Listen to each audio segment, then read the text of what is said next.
All right, folks. We're going to go ahead and get started. I think we'll probably have some people joining us as time goes by. And this webinar is also going to be recorded and shared out on the Library of Michigan page. I'm Kathy Lancaster. I'm Youth Services Coordinator at the Library of Michigan. And I'm proud to have Sue McLeaf-Nispeka back with us for another wonderful webinar on Every Child Ready to Read. Sue, are you good to get going? I certainly am, Kathy. Thank you very much. Okay, this, as Kathy mentioned, this is actually the third in a series of webinars that I've done on early literacy tips and story times. The first was for babies and young toddlers. The second was for ages 2 and 3, and this is for the 4s and 5s, the preschoolers. This is my email address if you would want to write me with any questions at a later date. And I will also tell you that all the books that I'm going to be discussing today, you will actually have a handout. I'll try to do that for Kathy tomorrow, so you should at least have it by next Monday, with all the different book titles that I'm mentioning, so you don't have to jot everything down. Now, if you have been to our other two workshops, you'll know that the way I've done this is we've talked about the different practices which are part of the Every Child Ready to Read project by the American Library Association. And those 5 practices are talk, sing, read, write, and play. And the way this webinar is constructed today is to go through those 5 practices and talk about ways we can incorporate them within our Storytime program. So we'll start out with talk, or talking. Here's a tip that you can use in story time, and that is use more participation books in your story time. Now, I might have mentioned this before if you've been to one of my other webinars. I teach a class, Library Materials, Services, and Programs for Young Children at Kent State University. And it is a class for graduate students who are getting their library degree in library science. So when I'm teaching on preschool story times, I tell them, and I firmly believe this, that in every preschool story time, you should have at least one participation book. I like to recommend that they use the longest book first, then possibly a participation book second, and then possibly for the third choice of a book, I would use something that's visual. It could be magnetic, flannel board, it could be adding a puppet or whatever. Because children all learn different ways. Some are visual learners, whatever. But I think a participation book is really important because it does give children the opportunity to join in. So we're using the talking. It is also good to model to parents in the room how they can make stories into participation stories. So since I use one in every story time, I have tons of examples. I'm only going to show you a few right here. Next. Okay, here's one. Now this is I call this an oldie but goodie. It is Today is Monday. It was illustrated by Eric Carle, one of the first picture books to ever put a child in the story naturally that's in a wheelchair, which I always remember that about this book. This is actually based on a song. I'm only going to apologize once during this webinar because I'm going to be singing to you an awful lot, and I'm just going to apologize for my singing at the beginning. But I will say this, I think it's very important in preschool story time, even if we aren't the best singers in the world, it's very important to use some live voice, not all recordings. Live voice singing is good because children can hear the different sounds that are in parts of the word, and we'll talk about that a little bit later. So this one, you could actually read this story or you could sing it, and the song goes like this. Today is Monday, today is Monday, Monday string beans, all you hungry children, come and eat it up. Come and eat it up. Today is Tuesday, today is Tuesday, Tuesday spaghetti, Monday string beans, all you hungry children, come and eat it up. So this is one of those songs where you're going to add a day of the week each time, and then you kind of sing it backwards, like Tuesday spaghetti, Monday string beans. And so each day of the week, when you get to Sunday, it's going to be Sunday ice cream, Saturday chicken, Friday fresh fish, etc. Now, one of the ways I have children participate in this, there's a lot of different ways, but one of my favorite ways is I literally have divided the children into like 7 little groups. And they each had a word to remember. Like one group was Monday, and they had to remember string beans, and then Tuesday, spaghetti, and etc.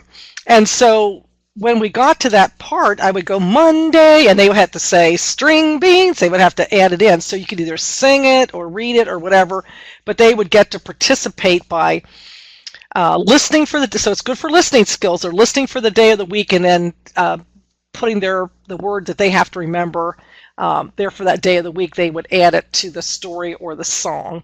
So it's a lot of fun. But they could just sing along. You could actually read the story and then just have them sing along. That would be another way to do it. I'm not going to give an extension in every book, but I'm going to give one here. Whenever I share the book, Today is Monday, I have to do the Days of the Week song by Dr. Gene Feldman. I don't know if you know this or not. It's to the tune of the Addams Family song, but it's really cute and clever, and kids love doing it. Days of the week, days of the week, days of the week, days of the week, days of the week. There's Sunday and there's Monday, there's Tuesday and there's Wednesday, there's Thursday and there's Friday, and then there's Saturday. Days of the week, days of the week, days of the week, days of the week, days of the week. Now there's other recordings too. I like the one that Dr. Gene Feldman does, but there's other recordings also. So it's just a cute little song that they can join in on, and it helps them remember the days of the week. And it's a perfect little extension after that book. I know probably a lot of you use this book, I Ain't Gonna Paint No More. Again, this is another one that you can sing if you want. I literally have a large paintbrush, pretty large, and what I do is I point to different parts of the body, and then they have to supply the word. The word they're going to supply is actually a rhyming word. So the story starts out about Mama caught me painting pictures on the floor, ceiling, etc., etc. And I heard my mama holler like she never did before, and she said, "You ain't gonna paint no more." This is when I start singing. I ain't gonna paint no more, no more. I ain't gonna paint no more. That's what I say. But there ain't no way that I ain't gonna paint no more. So I take some red, and this is where I use my paintbrush, and I I use the paintbrush over on the top of my head. So hopefully they'll be able to supply the word head. Now I ain't gonna paint no more.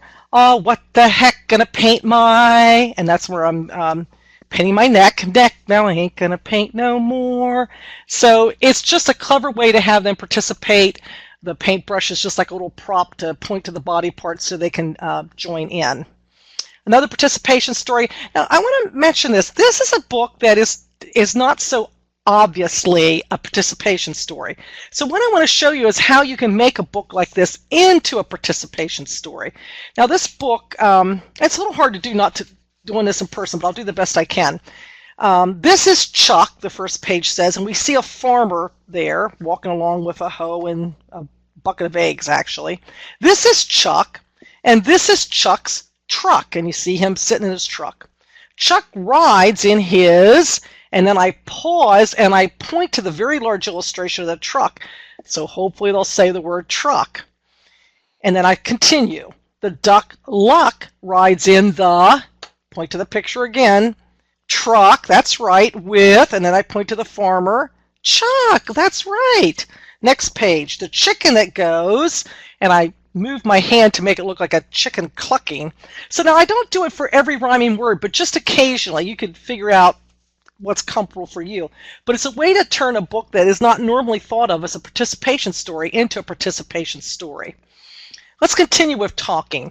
Now, I know it's hard kind of to share wordless books and story time, but it's not impossible. And the only reason why I think it might be a good thing is because you're modeling to parents how to share a wordless book. Now, this is not something you can just do first time through. You gotta look through the book and figure it out ahead of time when you share it. But you could even say to kids, there's no words in this book, and I'm going to make up the words. Maybe at home, your mom and dad could share a book like this, and you can make up the words.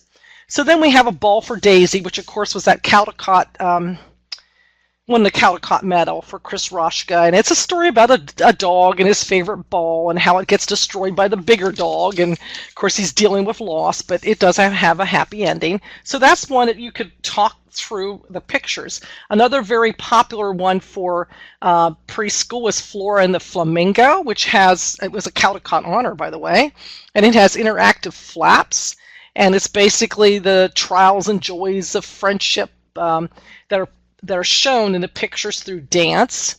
Float, I love Float. It didn't win a Caldecott. It was certainly on my mock Caldecott list, about a little boy who goes out one day. He makes a newspaper airplane, or boat, excuse me, boat. I don't know why I said airplane. Newspaper boat. And it's a rainy day, so he's out, floating it along in the puddles and things. Well, it gets lost in the gutter stream. But he goes home and has another new adventure with another type of thing he's going to make out of newspaper. So those are just some examples of some wordless books that I think are good for preschoolers. Not all wordless books are so great for preschoolers. Some of the books by David Wiesner, for instance, very sophisticated and more for early elementary grades. Okay, another thing that you can involve preschoolers to get them to talk more or to use talking as one of the practices is to retell stories. Now, I know you all know The Very Hungry Caterpillar. Let's say, now you could either just read the story, or this is another one that lends itself well to a magnetic board or a flannel board presentation. But when you get to that page on Saturday when the caterpillar is going to eat through all kinds of things, one piece of chocolate cake, one ice cream cone, one pickle, one slice of Swiss cheese, one piece of cherry pie, etc., etc., etc. You could actually point to those objects and have them, say what it is or try to guess what it is. Or, you could read through it once, that page, and say, let's do that again. Let's talk again about what he ate through. And then the second time through, they'll remember the words that you probably stated earlier, and they can join in on the participation. So that's they can help retell it. The Three Little Pigs, I still like this version by Paul Galdone. It's a little lengthy for preschool. There's a whole section there about the wolf going off to the farmer's market and apples, etc., which a lot of people don't even remember in that folk tale. So I'll be honest, when I tell this one, sometimes I kind of don't tell that one little section in between. I tell the the part that most of us know well, with the the three houses. Okay, so how can they retell the story? Well, this is another one that lends itself well to a flannel board or a magnetic board presentation.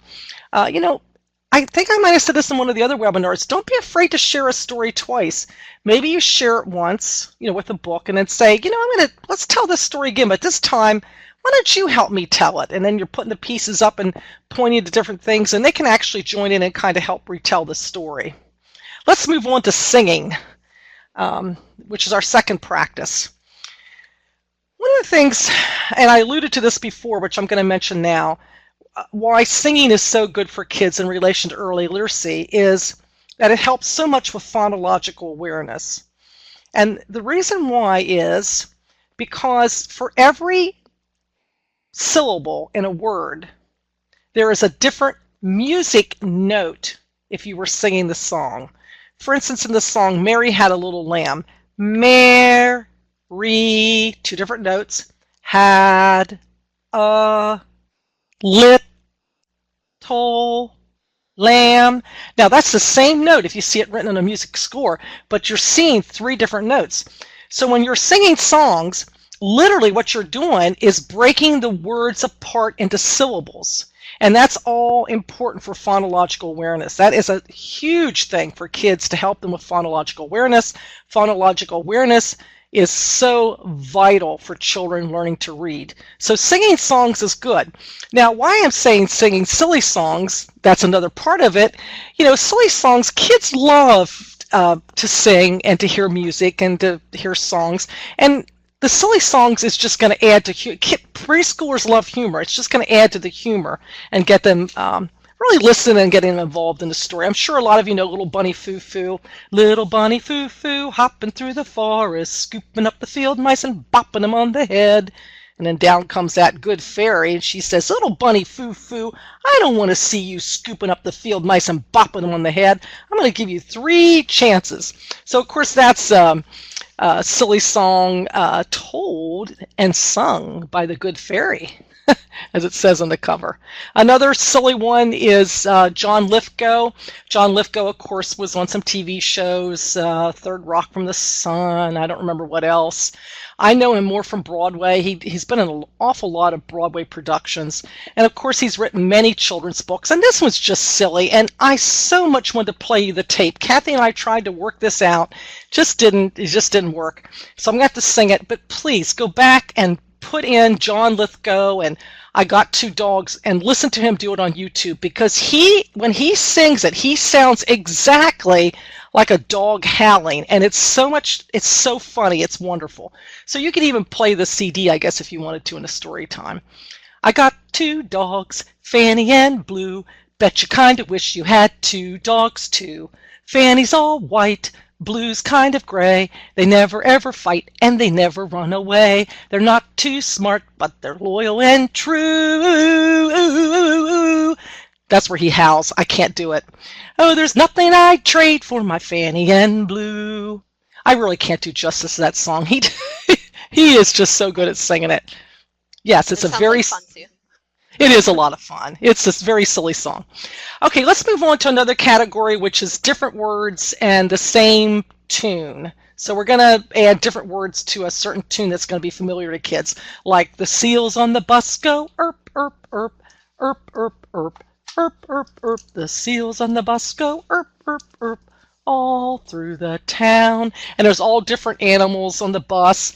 Near the end, it's the skunks on the bus go which of course gets everyone off the bus because they're spraying. Very funny, silly songbook. Find Anthony Ant. The first edition of this book I like so much better. What was in print a year ago, I don't know if it still is or not. I assume it is. I don't like quite as much, but it does incorporate. They changed it. It was so much better before, but it's the song you all know. The ants come marching one by one, hurrah, hurrah. The ants come marching one by one, hurrah, hurrah. The ants come marching one by one.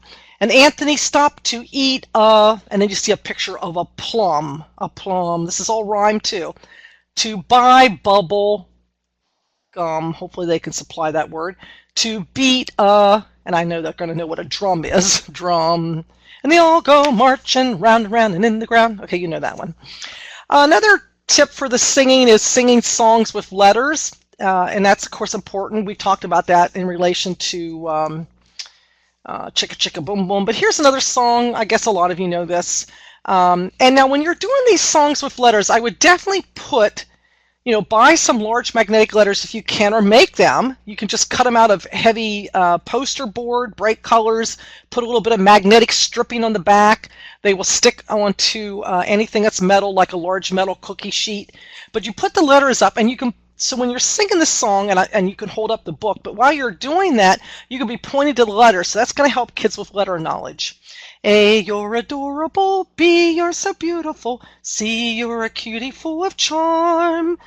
D, you're a darling. And E, you're exciting. And F, you're a feather in my arms. So that's that little song. It's been around for ever and a million years. Song picture books. Kids love them. I try to use song picture books often in storytime programs. Here's The Little White Duck, which probably a lot of you know. Lyrics written by Walt Whippo a number of years ago. Beautiful pictures in this. Great illustrations. Very colorful. There's a little white duck sitting in the water. Little white duck doing what he oughta. He took up. I'm too high. I need to start it lower. Forgive me for that. There's a little white duck sitting in the water. Little white duck doing what he oughta. He took a bite of the lily pad, flapped his wings, and he said, I'm glad I'm a little white duck sitting in the water. Quack, quack, quack. I know you all know the song. If you're happy, you know it. This is the Jungle Edition. So we have some animals doing some different things.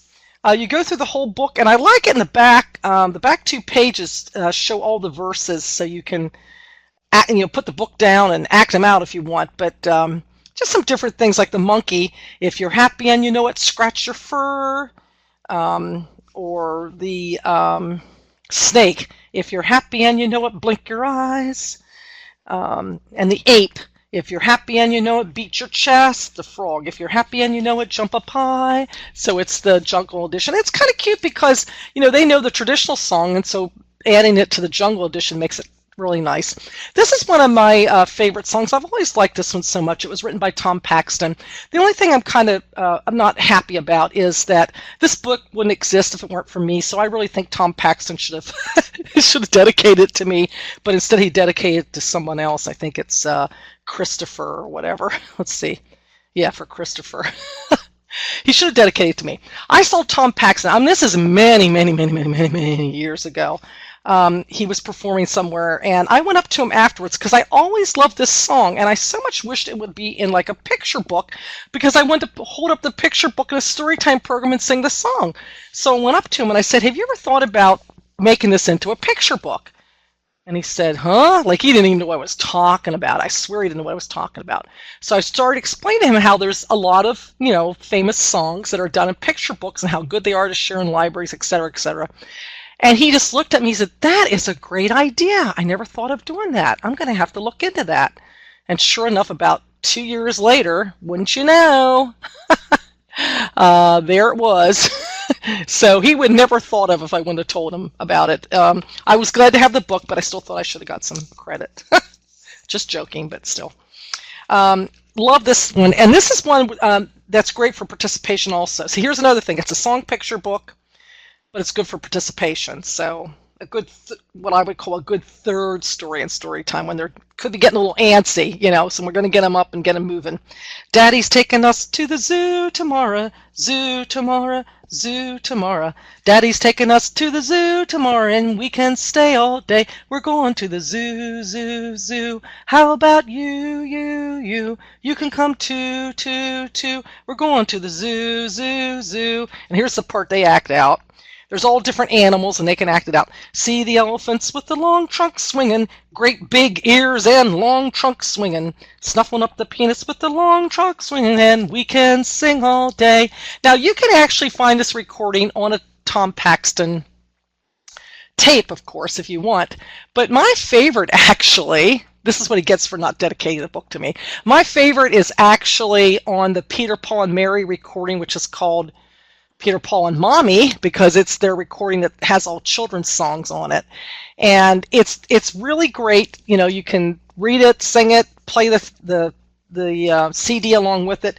The only thing is they have added 2 extra pages in the book that are not on the CD by Peter, Paul, Mommy, or on the one by Tom Paxton. I'm figuring, well, why did he add 2 extra pages that are not on the recording? Why would it, so what I did was I paper clipped those pages together so I could move past them and not include them if I were using it with the tape. The only thing I can come up with is, of course, at one time, before Hugo Cabret broke the rules of the of the picture book and what a picture book is. Picture books always had to have 32 pages, and I'm figuring they had to add some extra pages, and that's the way they did it, by adding another animal.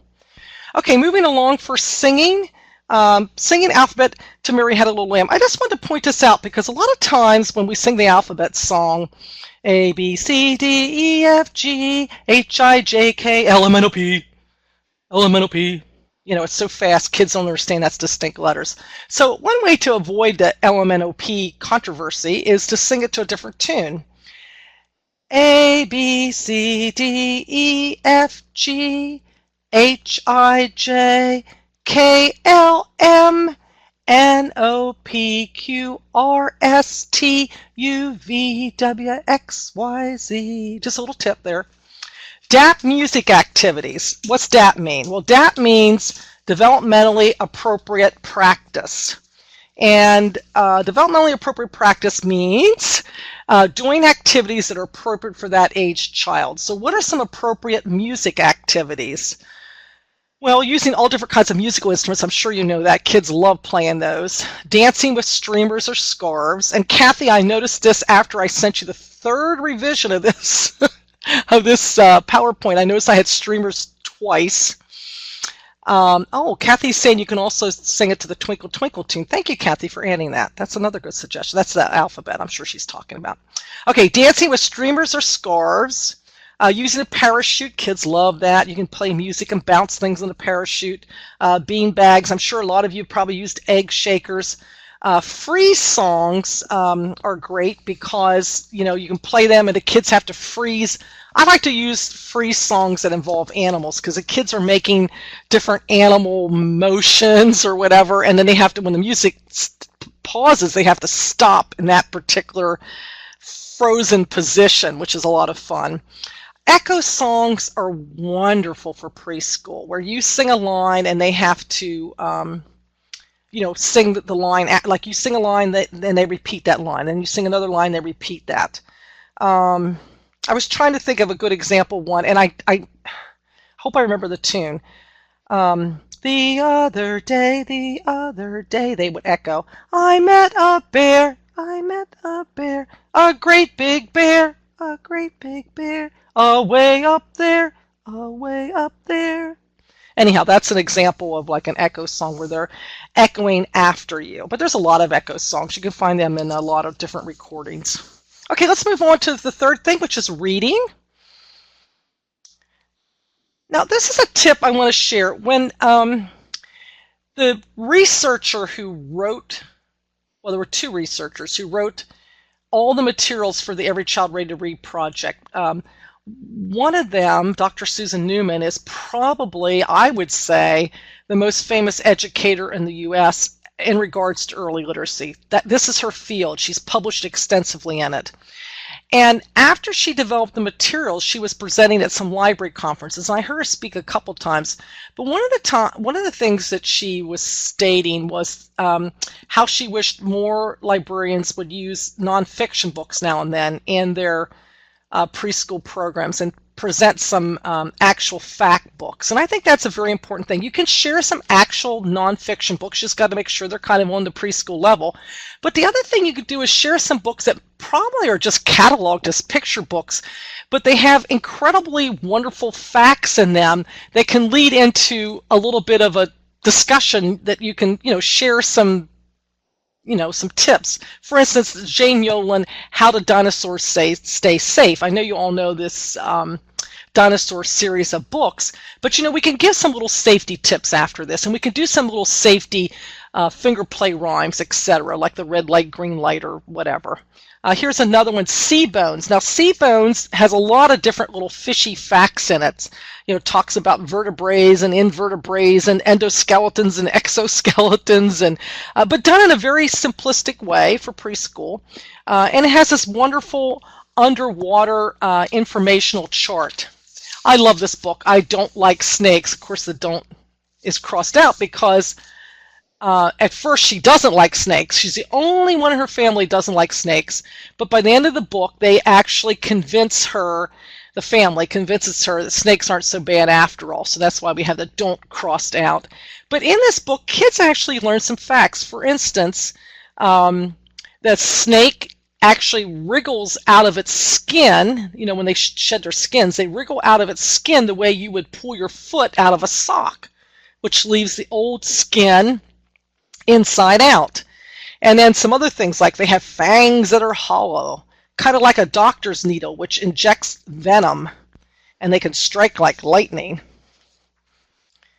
Okay, and another nonfiction book, 10 Things I Can Do to Help My World by Melanie Walsh, which has some fun and easy tips in it. Now, what's neat about this little book is you could read it through and not add all the additional facts, but the facts are very helpful. For instance, I remember to turn off the light when I leave a room. Now, you can move on to the next tip, or you could tell what that little fact is, which is turning off lights. This is on the next page. Turning off lights and using more efficient light bulbs saves valuable energy. Second tip, I try to turn off the tap when I brush my teeth. Now, you might have to change the word tap because that's not something we say so much here, but we would say faucet, to turn off the faucet when I brush my teeth, probably. Okay, and so the little tip is every time you do this, you save 18 glasses of water. That's a lot. So it's 10 little tips I can do to help my world. All right, again, under reading, just want to talk about some things in relation to books that you share in story times. I think it's really important with preschoolers that you don't forget the classics. Some books that was published way back in the 50s. Some have longer text. I don't know if kids sat better back at that time or what, or listened longer or what. But there's some that are really still good for story time. And I think sometimes people don't go back to some of those classics. They love using new books, which is great. It's wonderful to introduce new books. But, there's some really neat classics that are just some of the most wonderful stories forever, which is why they're still in print today. I mean, they've lasted for a century. And folk tales. I don't know how many kindergarten teachers I've heard say that kids arrive at school and they don't know traditional folk tales. It just seems like parents are not sharing those as much. So I think it's important to share some folk tales. Sharing different types of books is just what we're talking about, like participation books, song picture books, maybe slide in a nonfiction book. Different types of books, mix them up a little bit. Use voices and expression. We know that's important to keep the kids' interest. And this last one I want to talk about a little bit. Pick books you enjoy and share them enthusiastically. Now, I hope I'm not stepping on anyone's toes if you do this in your library system in Michigan. I'm going to speak about a well-known, award-winning library system in Ohio, because that's where I did my whole career, was in the state of Ohio. And I won't mention their name. And they have made up, it's a very, very large system. They have tons and tons of branches. So right away, you probably know it's going to be one of the city systems. And I guess they did this to save time, where they made up story time kits, and everything's in a box. And you just borrow the box. Well, that part's good because, maybe some things you want checked out or whatever. So, they borrow the boxes and they use exactly what's in that box for their story time. Do not veer off the path. Use exactly what's in that box. What I don't like about that is, a book I like, you might not like, and vice versa. And I think it's very important that we share books that we really like and share them enthusiastically. When I was working at one library system, when I was the head of children's services, I had to train new children's librarians into the system. And one of the things I had to do was I trained them in doing preschool story times, and then they would actually do one in front of a group of children, and I could kind of give them some tips or pointers afterwards. And this one person I was training, I mean, I would say she's the type of person we think marches to a different drummer or whatever. She just always kind of had a different look in things. And there was a book she was going to use in story time that I thought, no way is this going to work.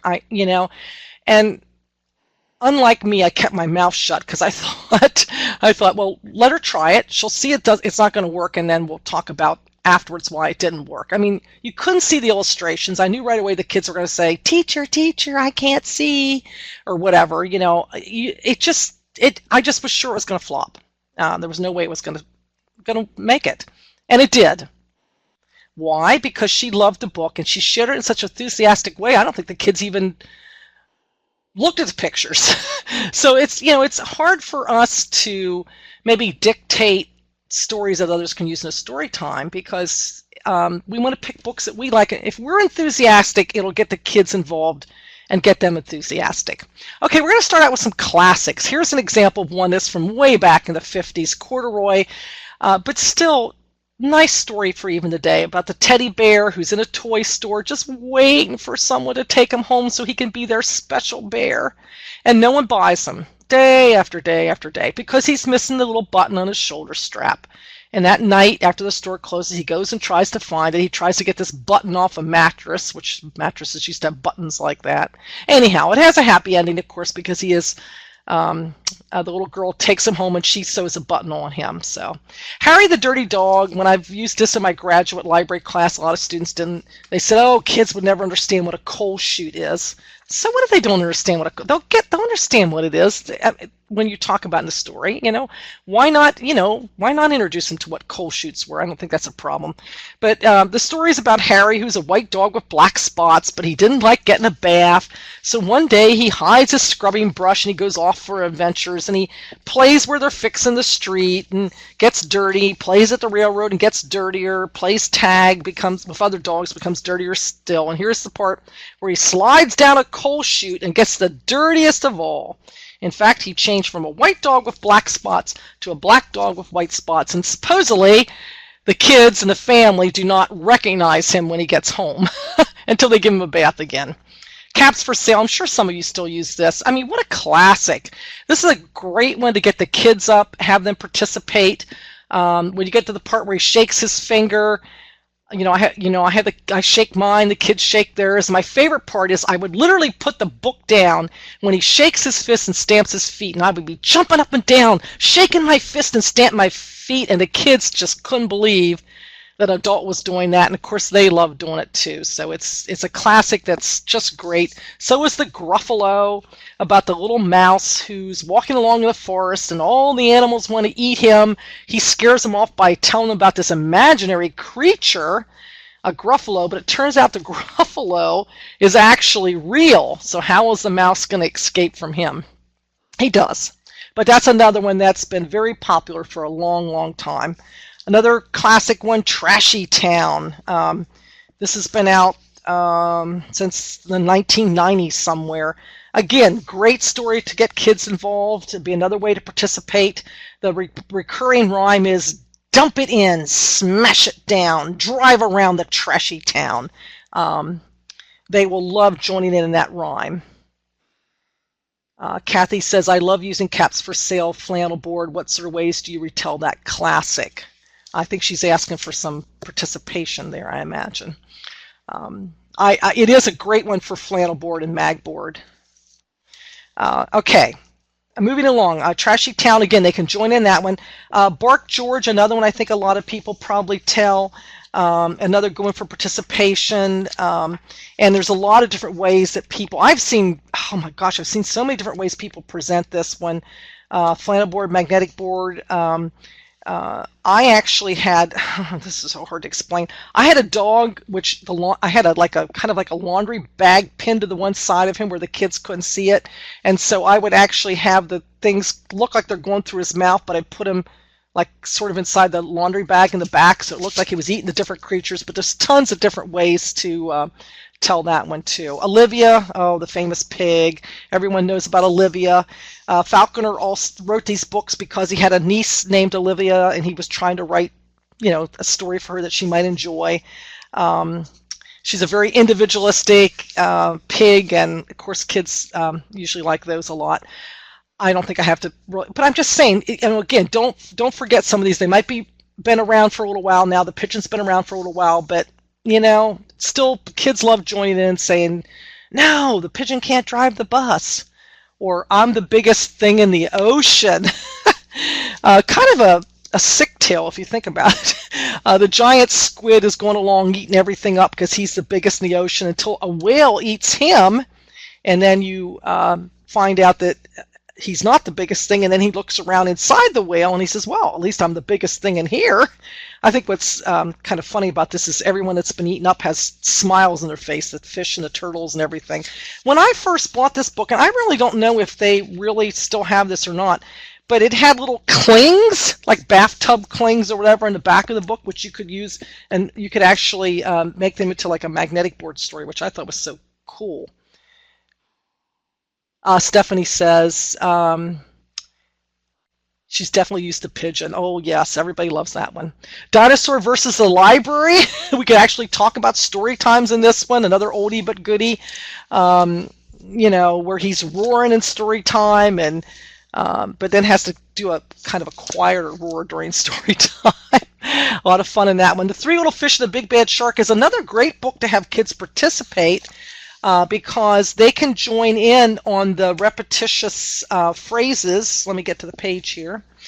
Jim had just finished building his Seawood house when he heard the big bad shark knocking at the door. And the shark says, and sometimes I'll divide the kids into two groups. One group is the shark and the other is the fish. So the shark says, little fish, let me come in. And the fish says, not by the skin of my finny fin.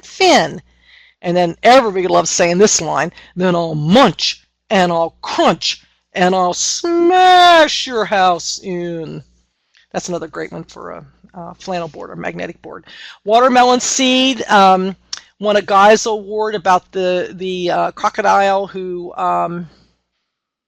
Okay, someone type in, is it a crocodile or an alligator? I just had a memory lapse. I know somebody will know that, so put it in the chat box. Which is he? Let's see, the rounded snout, he should be a crocodile with a rounded snout. Anyhow, Stephanie's going to let me know. A croc. Thank you, Steph. I couldn't think. With a rounded snout, it should be a crocodile. Alligators have the long pointed snouts. That's how I tell them apart. Anyhow, the crocodile eats. He loves watermelon. Loves it. Loves it. Loves it. But he spits out the seeds like most of us do when we eat watermelon. And one time he swallows one. And he's so afraid that it's going to grow inside of him. He's worried to death. That's right. Kathy's given us the whole difference. Alligators have wide or U-shaped snouts. Crocodile front ends and were pointed. Okay, I'm wrong. Just vice versa. I do know this. I really do. I used to write about it all the time, and I don't know why. Just had a little, according to Google. Yes, thank you, Kathy. I just had a little memory lapse there. I really do know the difference between them, but I just had a little memory lapse. Happens to the best of us. Okay, I Know a Wee Piggy is a color identification book.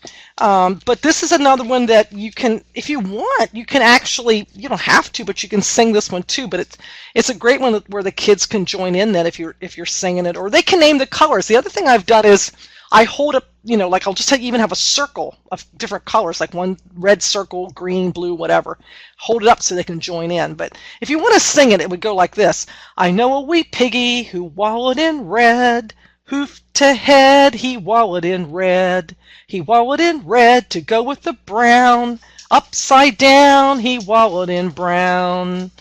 He said, the red's too bright. I think I'll add white. So with a little bit of adjustment, you could actually sing that one if you really wanted to. Mother Bruce is a new story.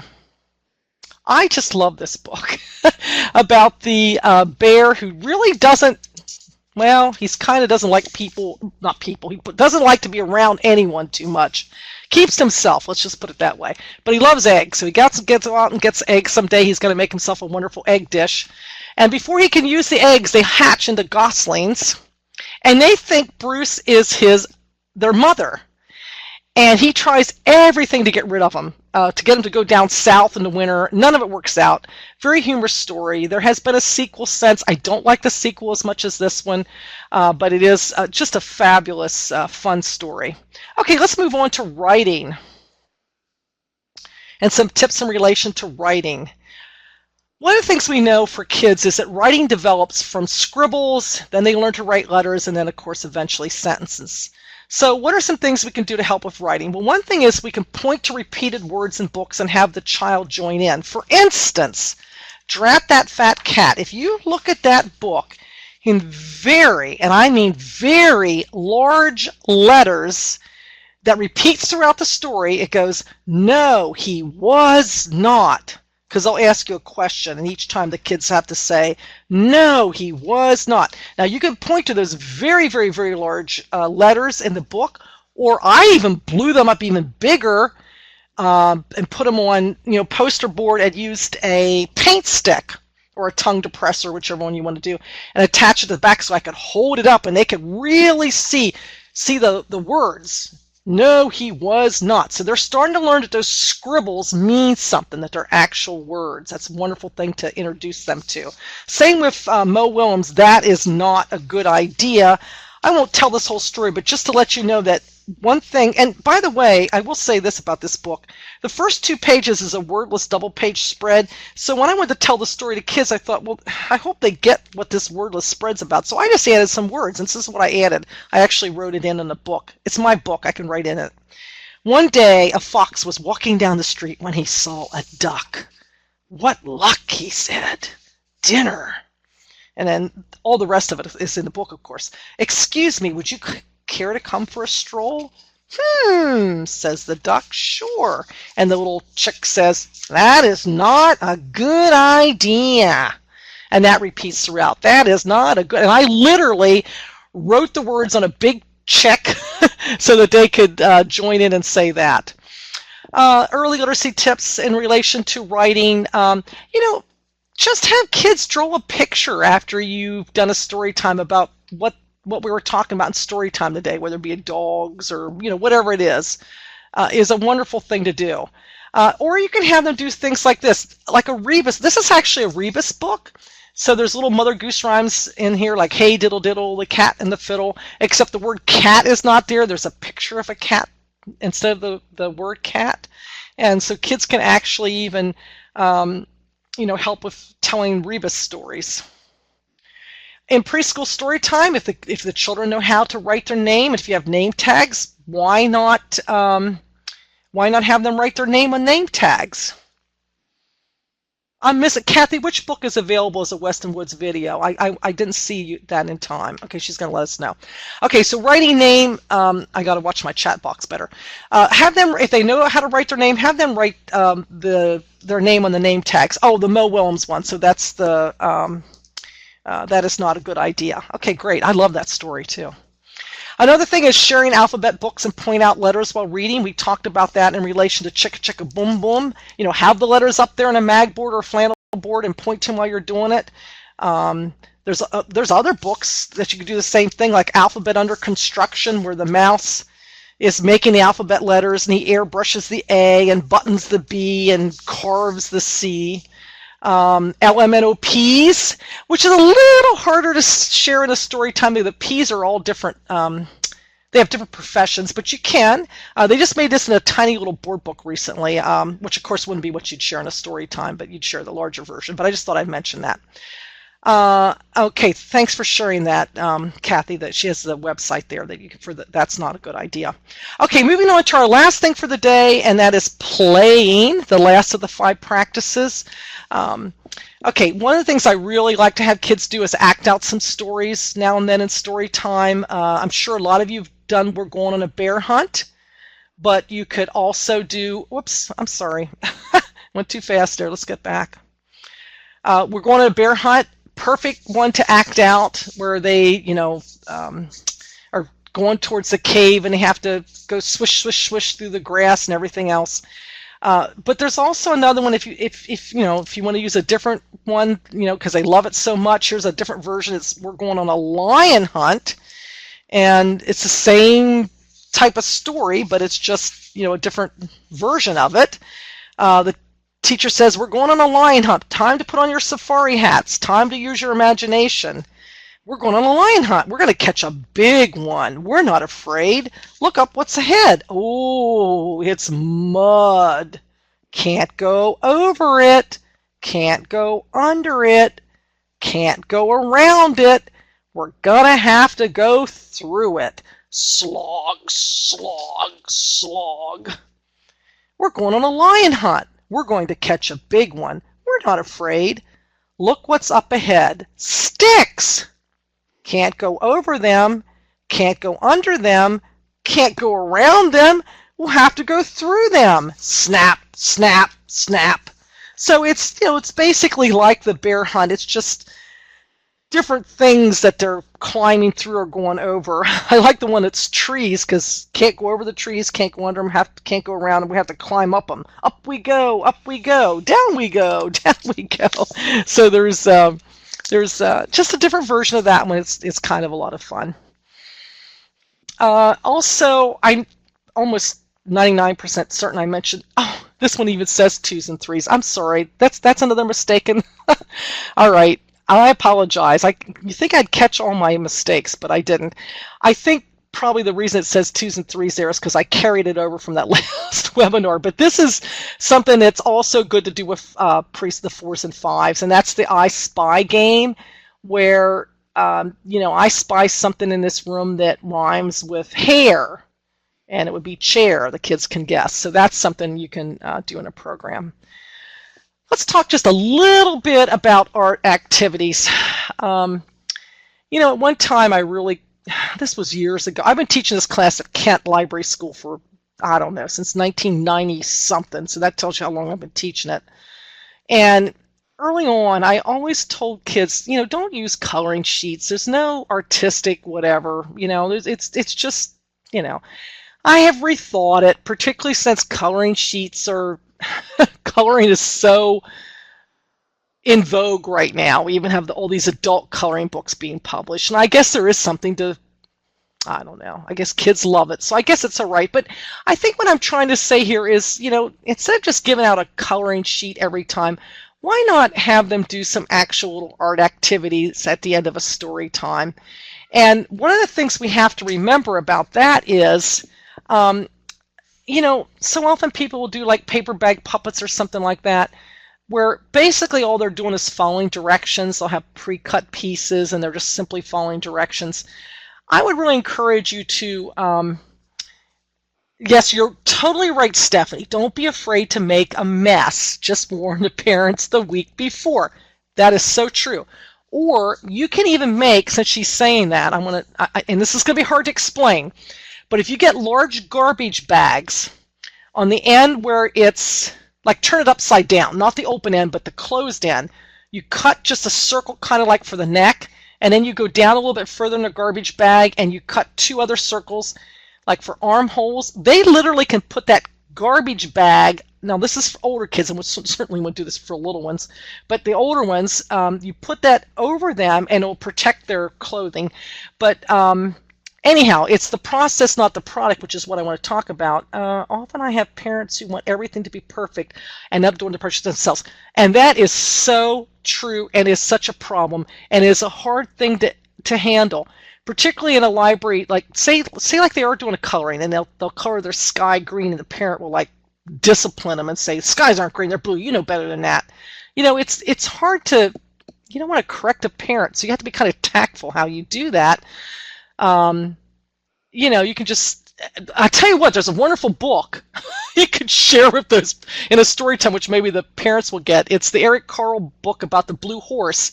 Kathy, please look it up and give me the exact title. The Eric Carle book about the artist who painted a blue horse. I'm forgetting the exact idea, or the exact thing. But it is true that that sometimes the parents are real particular how it looks, and I think that's another reason to try to do some process art. So because the process art, it doesn't matter, they're just enjoying the artistic process. They're not actually coming out with a product per se. There's a wonderful book called Preschool Art. It's the process, not the product, by Mary Ann Cole, Kohl. That will give you a lot of ideas of different things you could do that's process-oriented. Thank you, Kathy. The artist who painted a blue horse, I think that's what I said. Now, we've got other things going here. I switched mine up. Coloring sheets one time, craft next time. That's good. Oops. Lynn doesn't like the idea of putting it. I understand what you're saying, but, if you're there and the parents, of course, are there with them, I think the plastic bag will be okay. That's why I said don't do it with like 2-year-olds maybe. But again, the parents are in the room. Hopefully that would be okay. If you want, you could invest in some smocks. I mean, they make smocks in the early childhood catalogs you can order kind of inexpensively if you like that better. Yeah, Alfred's given us the blue horse. Dabble in science projects too. Yes, definitely. Lots of really good books, particularly now with all the things out on STEAM and STEM. There's a lot of different science projects. You don't have to always do art at the end. Stephanie's given a thing for garbage bag art smocks. Or keep a stash of adult small t-shirts. That's a good idea too, Kathy. Thank you. All right, so let's move on from that. Hey, that art brought on a lot of good stuff there. Here's a wonderful book to use when it comes to, you could do a perfect process thing afterwards, and this doesn't even have to be messy. You can put, you can have them do it actually in a little sandwich baggie later, mixing colors. But this is, of course, a little mouse story where the 3 white mice are painting, and the blue and the yellow or the red and the yellow get together to make orange, and the blue and yellow make green, etc. But the whole book is that concept. There's a lot of books like that. And again, I'm showing this picture just to say again that you can, just have them, they can just be drawing things that, they heard about in story time that day. It doesn't have to be anything real sophisticated. Oh, I have 2s and 3s here again. I'm sorry. I moved over some slides. I apologize. This should be 4s and 5s. Early literacy tips for 4s and 5s. I moved this one over from the other webinar. I can't believe I can't catch all these mistakes. But this is under plain also. And again, it's good for 2s and 3s and 4s and 5s. And that is using rhyme games or puzzles and things. I showed this in the last webinar. I'm going to show it again. This is a Melissa and Doug game. I still think this is wonderful to purchase and maybe just have on a table in your library or something. But the pieces, if they get the matching words, the only way the pieces fit is if they're actually rhyming or matching. I don't know, Kathy, how I missed them. I'm so embarrassed. Can't change it now because this is taped. But anyhow, the boat, coat, if it's not the right word, the puzzle piece won't fit together.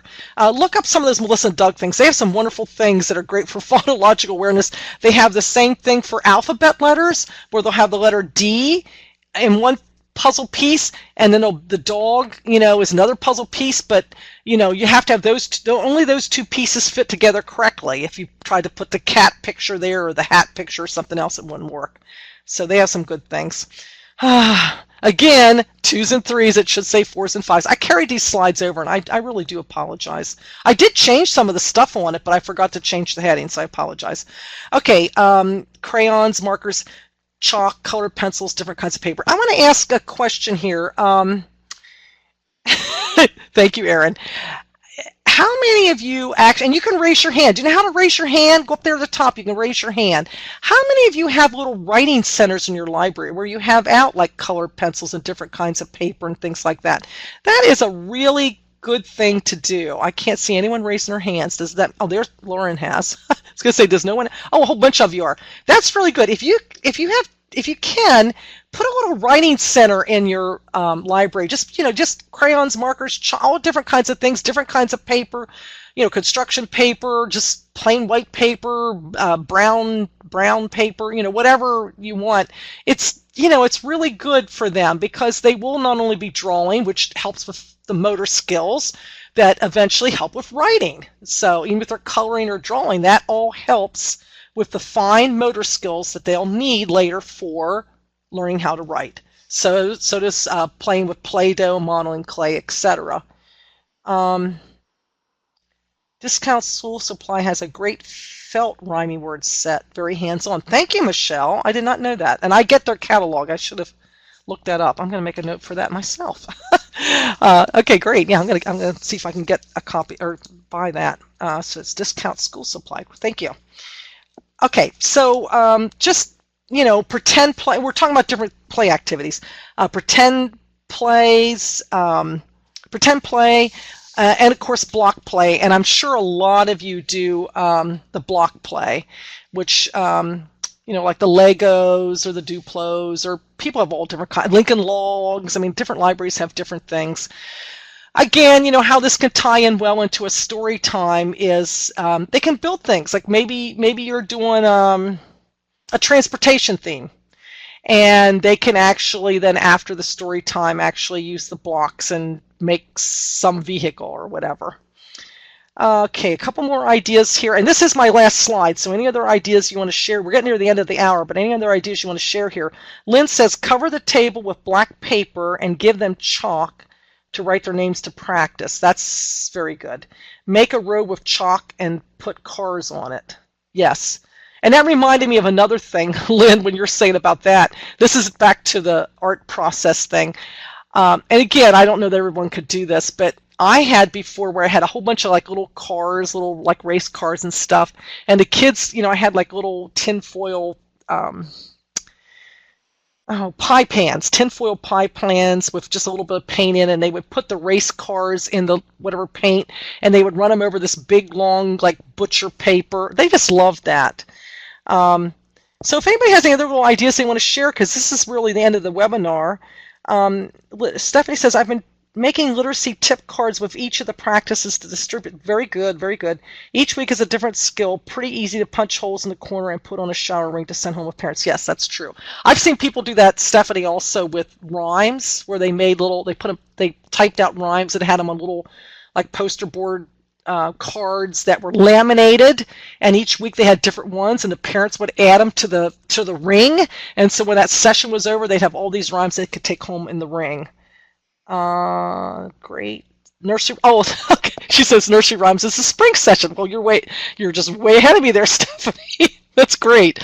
Any other ideas you want to type in quick? We got about 1 more minute. I am going to apologize for one thing, besides my singing. I'm going to apologize for one other thing in this tape. Don't know if you could hear it or not. I have an indoor cat, and I guess because I'm speaking, my cat decided that he wanted to go outside in the wonderful weather, and this whole time while I've been talking, he has been scratching on his scratcher by the door, which means when he does that, it means he wants to go outside. But of course, I could not jump up and let him go outside. So he has been standing by me, meowing very loudly. I do apologize if you've been hearing that. I tried moving him away and doing everything I could with my foot, but it wasn't very successful. So if you heard that in the background, my very annoying cat, I apologize. All right, well, thank you very much. We will be having some webinars again next year. And I know Kathy will be giving you dates, etc. This is the last one for this year. I also will be doing some training in March. And Kathy, I think you've posted those dates. We haven't heard the cat at all. Well, thank you. I'm so glad. Thank you all very much. Kathy, I'm going to turn this back over to you. All right. Well, thank you, Sue. We're going to be having our next webinar on Thursday, January 5th. We're going to be talking about mixed age story time. So on our website, I posted the link in the chat conversation at the top of the hour here. You can find recordings from our webinars throughout 2016, and the next that we'll be speaking will be 2017. So we look forward to seeing you guys back here for the mixed age story times. Happy holidays, everyone. Yeah, have a great one. Thanks, Sue. Thank you, Kathy. Bye. Bye.